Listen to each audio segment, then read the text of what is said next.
শীতের শেষে বসন্তের প্রথম বার্তা। রং, সুগন্ধ আর হাসিতে ভরে উঠেছে নেদারল্যান্ডসের আমস্টারডাম। মিউজিয়াম স্কোয়ারে আজ শুধু মানুষ নয়, ফুলও কথা বলছে। এটি জাতীয় টিউলিপ দিবস। লাল, হলুদ, গোলাপি রঙের ঢেউয়ে ঢেকে গেছে আমস্টারডামের মিউজিয়াম স্কোয়ার।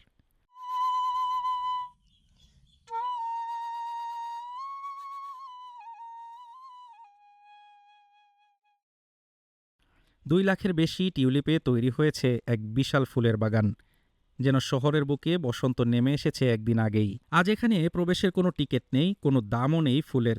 যে কেউ এসে তুলে নিতে পারে নিজের পছন্দের tulip.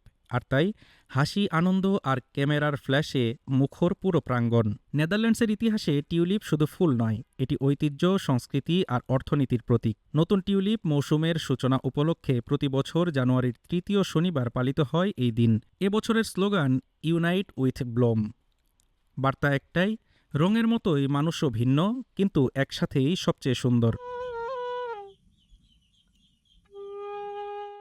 And united in bloom, all colors together, all people, all different nationality together.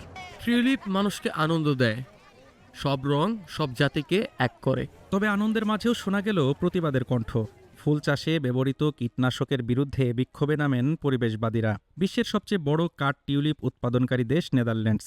প্রতি বছর উৎপাদন হয় প্রায় 200 কোটি টিউলিপ। জানুয়ারি থেকে এপ্রিল এই সময়টাই টিউলিপের রাজত্ব।